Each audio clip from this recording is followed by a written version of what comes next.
Türkiye Büyük Millet Meclisi'de İyi Partiya tarafından sunulgan Xitayning Sharqi Turkistondagi qilmishlarini tekshirish va natijasini xalqaro jamoatga e'lon qilish haqidagi taklif loyihasi hukumat beshidagi Adolat va Taraqqiyot partiyasining rad qilishi, Millatchi harakat partiyasining voz kechishi bilan rad qilindi.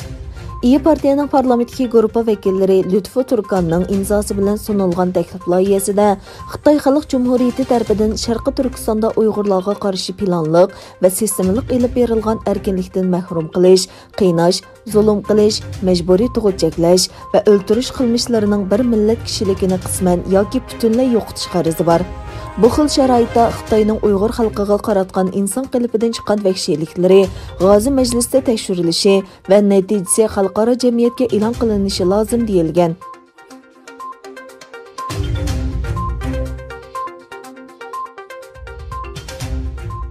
Dünya Müslüman Alimlar İttifaqı bayonot e'lon qilib, Uyg'urlarga qaratilgan jinoyat va qilmishlarni ayblaydiganligini bildirdi.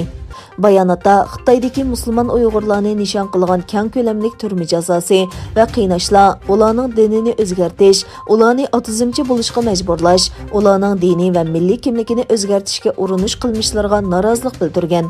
Bayonotda medialarda o'tirg'a chiqqan Uyg'ur musulmonlarini asta-asta yo'qotishga urinish va tug'utning oldini olish uchun ayollarni majburiy tug'mas qilib etishdek tajovuzchilik qilmishlari va jinoyatlarga yaqinning ko'ngil bo'lib kelayotganligi ta'kidlangan.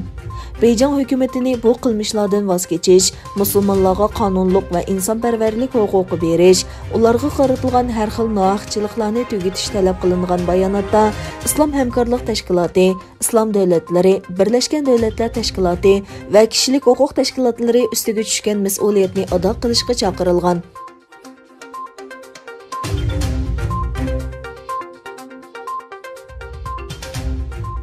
Amerika prezidenti Joe Biden hukumatining Xitoy bilan bo'lgan tunji uchrashuvi 18 mart elib bormoqchi. Tashqi ishlar ministrligining bayonotida Tashqi ishlar ministri Antony Blinkenning vazifaga o'tirgandan keyin tunji qatim Yaponiya va Koreyaga qilgan chet el ziyoratidan keyin qaytish yo'lida Xitoyning yuqori darajali amaldorlari bilan ko'rishadiganligi bildirildi. Xabar qilinishicha, Amerika Tashqi ishlar ministri Blinken va Oqsaroyning davlat bexatarlik maslahatchisi Jake Sullivan 18 mart Alyaska shtatida Xitoy markaziy tashqi ishlar ishxonasining mudiri Yang Jichi va davlat ishlari kengashining a'zosi va tashqi ishlar ministri Wang Yi bilan ko'rishdi ekan.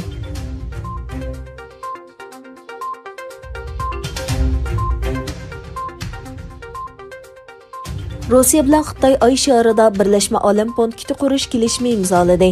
Kelishimga asosan Oy shari yoki uning orbitasida tajriba tadqiqot markazlari quriladi.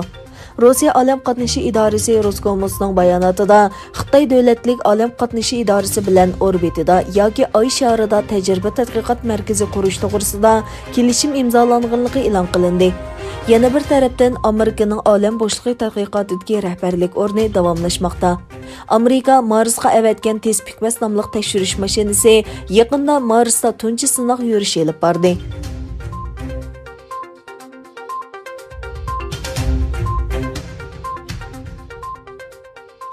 Amerika Tashqi ishlar ministri Antony Blinken Bېrma bosh shtab boshlig'i Min Aung Hlaingning 2 bolasini va ularga aloqador 6 organni embargo tizimiga kirgizganligini e'lon qildi.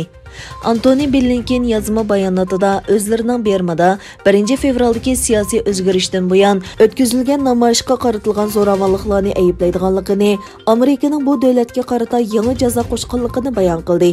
Blinken bu qadamning 11 fevral yo'lga qo'yilgan jazoning va savdo ministrligining 4 mart Bېrmaga import-eksport cheklamasi qo'yish uchun qo'llangan qadamlarining davomi ekanligini aytdi.